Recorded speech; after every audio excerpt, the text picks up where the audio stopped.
In the deep sea, you're not on the ground just because you stopped sinking. Peacetime is hard times for merces like me. I used to be grateful for every job, no matter how boring or senseless it was. It's part of my routine to provide protection for supply boats and transports. It was my job to guard a sulfur shipment heading from the Gulf of Bengal to the Argentine Basin. Now, sulfur isn't a particularly attractive prize for pirates or anarchists, so I got to wondering why a protective convoy was necessary, especially since there'd been few pirate attacks recently. The captain of the transporter insisted on taking the slalom route through the Malay archipelago, crossing the South Pacific so as to round Cape Horn. I thought maybe he wanted to give himself and the crew a little entertainment in the pleasure domes of the Malay archipelago. A few whores, some surface simulation, who knows? I had nothing against the idea. We passed south of the domes and headed straight for the South Pacific Basin.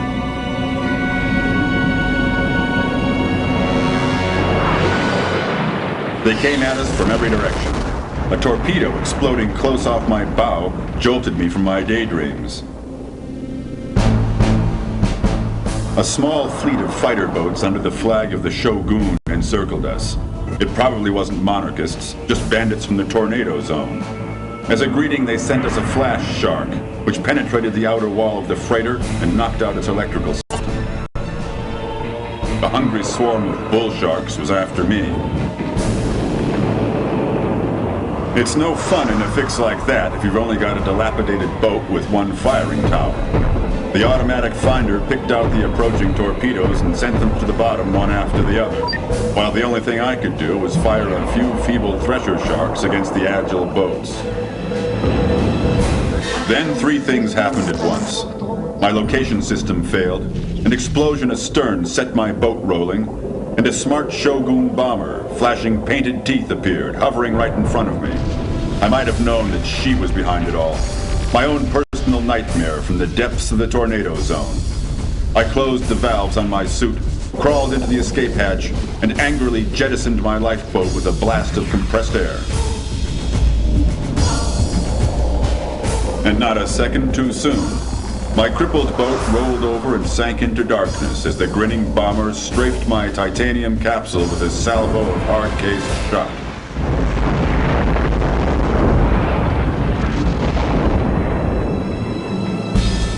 One glance at the freighter confirmed what I feared. Two enemy boats had docked on. The crew was being dealt with already. Before I passed out, I thought of my failure, and I wondered why the hell the anarchists needed sulfur so bad.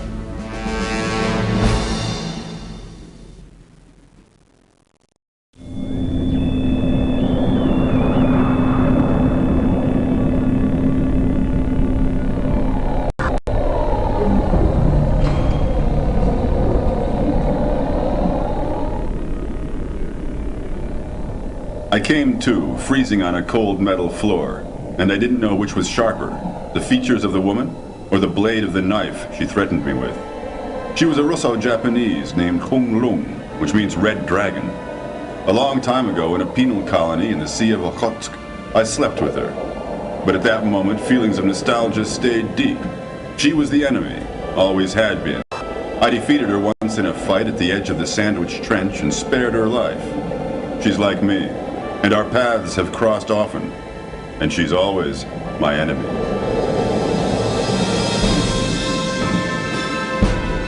We didn't talk much. She said it would be child's play to slit my throat, but the world still needed me now that evil was reaching out of the depths. I don't know what she meant by that, but it was the first time I ever heard fear in her voice.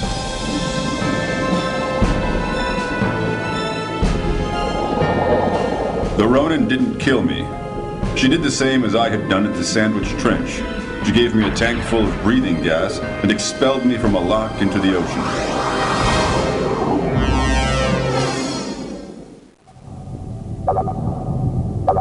The breathing gas had almost run out when an Atlantic ore freighter picked me up. They brought me to the Argentine Basin, where an unpleasant meeting with my employer was waiting for me. That's where this whole damn business started.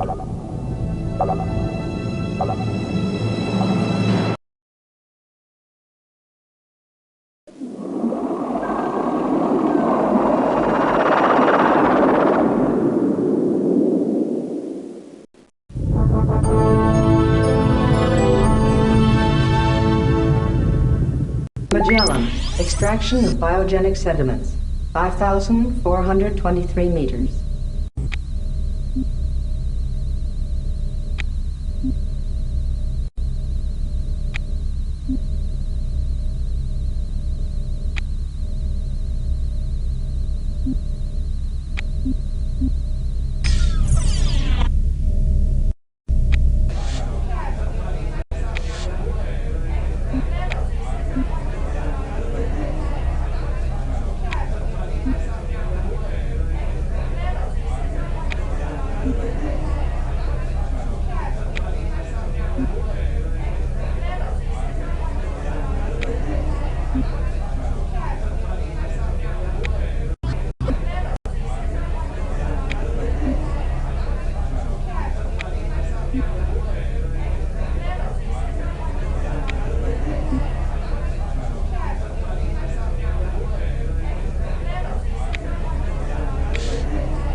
Vespucci, extraction of biogenic sediments, 4,988 meters.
Power surge detected.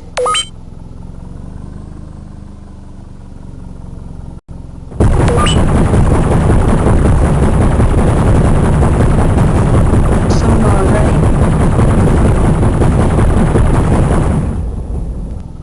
Autopilot available.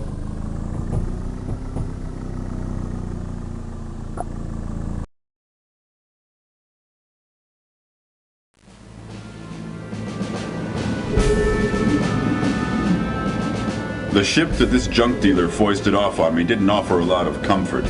It wasn't particularly agile, but it was lightly armed, and to my surprise, it was watertight.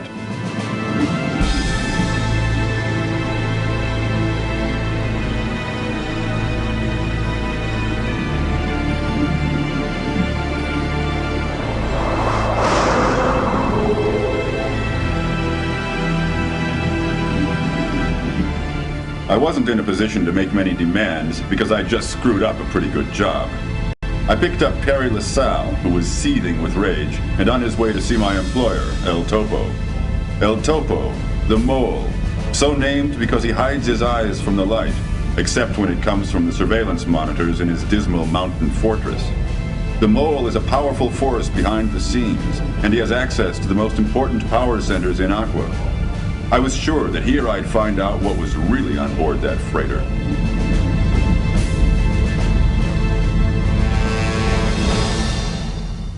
Topos Asylum, El Topo's Fortress, 2,826 meters.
Sonar ready.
Navigation point reached.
Pilot available.